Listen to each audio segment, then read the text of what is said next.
sangat cepat, hingga memotong jari salah satu pekerja. Bahkan tidak menyadarinya. Menunggu saat dia sudah merespon. Jarinya sudah ikut masuk terbungkus ke dalam kaleng. Jarinya sudah ikut masuk terbungkus ke dalam kaleng. Dan sudah terbagi ke beberapa tempat untuk dijual. Tidak bisa. Demi mencari kembali jarinya. Pekerja, si Pot, hanya bisa pergi ke supermarket tiap hari untuk membeli makanan kaleng itu dan makan. Tetapi gajinya sudah terpakai habis. Dan dia masih tidak bisa menemukannya. Tetapi di malam ini, Pot di dalam kedai kecil mendengar suara yang familiar. Rupanya si Pot mempunyai kebiasaan mengetuk meja. Karena inilah, dia akhirnya memasang jarinya sendiri. Tetapi si Pot merasa, jari ini sepertinya bukan miliknya. Dan melihat teman kerjanya si Yot yang juga punya kebiasaan mengetuk meja. Pot pun langsung melihatnya. Itu jari tanganku. Ah, jangan. Pot pun langsung ke tempatnya. Dan melawannya. Akhirnya bisa mendapatkan kembali jari tangannya. Pot pun baru tahu di saat itu dia sudah mengambil yang salah. Kedua orang ini pun takut. Dengan cepat bersama-sama mengundurkan diri dari pabrik. Selanjutnya Pot menjadi petugas keamanan di suatu kantor. Dan berkenalan dengan Jin yang gila bersih. Bekerja sebagai pelayan. Dia menjunjung tinggi etika kerja yang kuat. Tidak memperbolehkan sedikit debu pun di kantor. Segala botol dan kaleng. Semuanya harus rapi. Di waktu jam istirahat. Membaca buku kesayangannya. Sebenarnya satu kata pun dia tidak mengerti. Karena buku ini hasil pungutannya. Sebenarnya karena jatuh dari langit. Jin pun baru percaya. Ini pun menjadi tanda. Setiap hari memegang buku. Kemanapun harus lihat. Agar ngerti. Dengan khusus datang ke Mongolia untuk bekerja. Tetapi semua orang di dalam kantor. Tidak ada seorang pun yang mengerti buku ini. Hingga membuat semua orang berpikir kalau Jin ini ada penyakit. Tetapi di mata Pot, Jin ini adalah malaikat. Kamu lihat dia menghentakkan kaki pun sangat seksi. Pot pun memikirkannya setiap hari. Di poster pun mukanya si Jin. Di dalam TV juga dia. Saat pulang kerja pun langsung memikirkan besok akan ketemu dengannya. Tetapi hari ini Pot menyadari. Muka si supir pucat. Seperti orang meninggal. Hari ini di saat Akang kerja. Langit rupanya hujam helm. Sepanjang hidup ini pertama kalinya terjadi. Tetapi Akang nyetir motor. Dan lupa menggunakan helm. Lalu kepalanya terpukul oleh helm. Lalu jatuh di lautan helm. Di sini pun bermain-mainnya selesai. Tetapi karena dia terlalu mencintai pekerjaannya, Akang yang kehilangan semangat kerja. Juga bertekad menjadi pekerja. Karena ini pun Pot memberanikan diri untuk berbicara dengan Jin. Jin berkata kalau di Mongolia, orang yang mempunyai impian baru bisa berkembang. Dan impian Jin adalah, yaitu membaca ngerti buku putih ini. Karena ini, dia diam-diam mendengar pelajaran kelas. Meski tidak menghasilkan apapun. Tetapi ini terlihat serius. Hingga membuat Pot terjatuh di bawah roknya. Bukan hanya ini. Dia merasa dimanapun ada bayangan Jin. Semua orang berpakaian baju terusan biru. Karena terlalu lama jomblo hingga muncul halusinasi. Pot memeluk erat Akang. Yot yang melihat teman baiknya begitu bucin. Membiarkan dia dan Jin untuk naik bus. Terkenal bahwa bus di Thailand itu sangat penuh dengan orang. Bahkan tante tidak bisa menahan lagi dan berkata, jangan mendesak lagi, kalau mendesak lagi nanti jadi suami istri. Kamu lihat Yot dan pacarnya. Juga beneran sudah menjadi suami istri. Pot juga ingin mencobanya. Tetapi Jin mengatakan kalau dia alergi dengan bus. Aku buang masih ada yang begini. Tetapi dia setuju untuk naik kereta bawah tanah bersama Pot. Meski tidak seperti bus yang begitu sesak. Tetapi Pot tetap senang. Dan menyadari kalau Jin benar-benar alergi terhadap transportasi umum. Tidak mempunyai hidup seperti layaknya puteri. Tetapi punya penyakit puteri. Demi melindungi sang puteri, Pot keluar dari pekerjaannya. Dan menjadi supir taksi. Tiap hari bisa mengantar Jin pulang pergi kerja. Tentu saja, kadang-kadang bisa ketemu dengan penumpang yang aneh. Penumpang ini sangat aneh. Karena dia tidak memedulikan barang apapun. Semuanya dijilat. Di hari yang terik ini, pun bisa menjilat muka orang. Membawa dia pulang ke rumah. Menjadi alat pembersih rumah, TV, piring dan sepatu. Dan juga lantai. Semuanya dijilati hingga bersih. Pot pun sudah tidak tahan lagi. Langsung mengelem mulutnya. Lalu membelikannya permen tangkai yang banyak. Untuk dia jilati. Tetapi tetap saja tidak bisa mengubah sikap aneh ini. Malah menakuti penumpang lain hingga lompat dari taksi.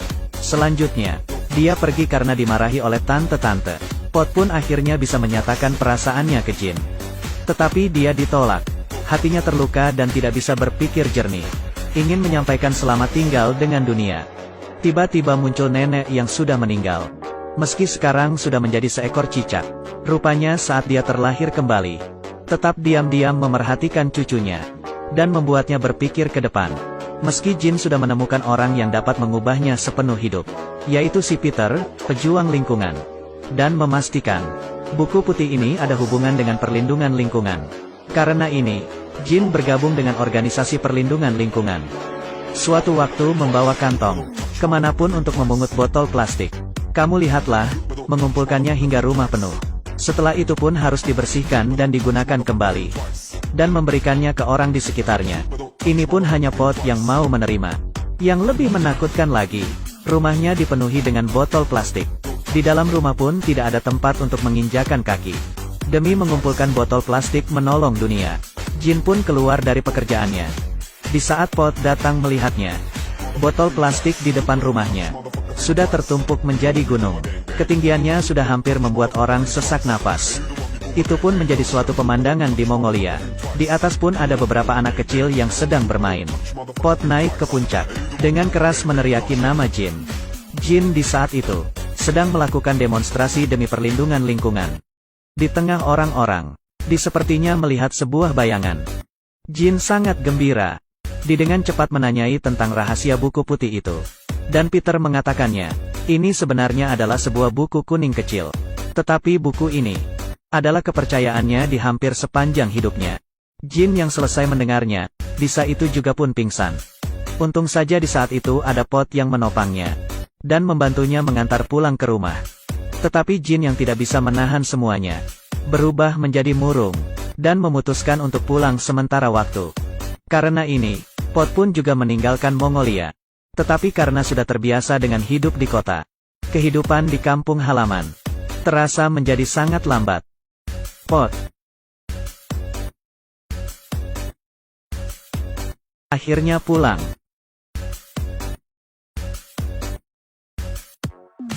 Lalu, Pot pun memutuskan untuk kembali lagi ke Mongolia.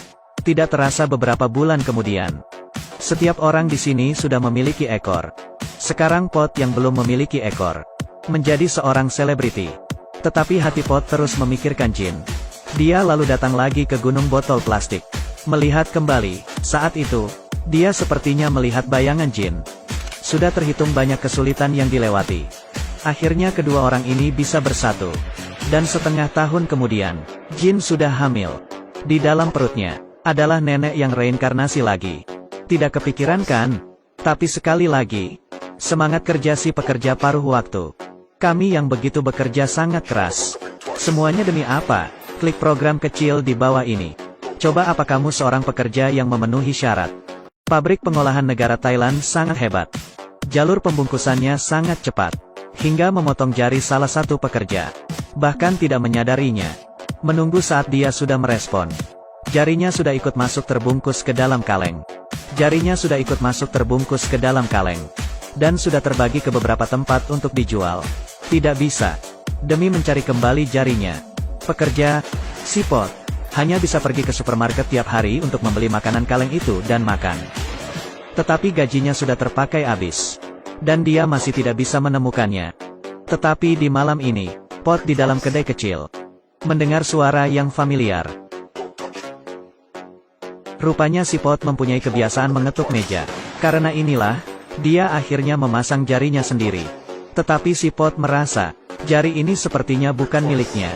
Dan melihat teman kerjanya si Yot yang juga punya kebiasaan mengetuk meja. Pot pun langsung melihatnya. Itu jari tanganku. Ah, jangan. Pot pun langsung ke tempatnya.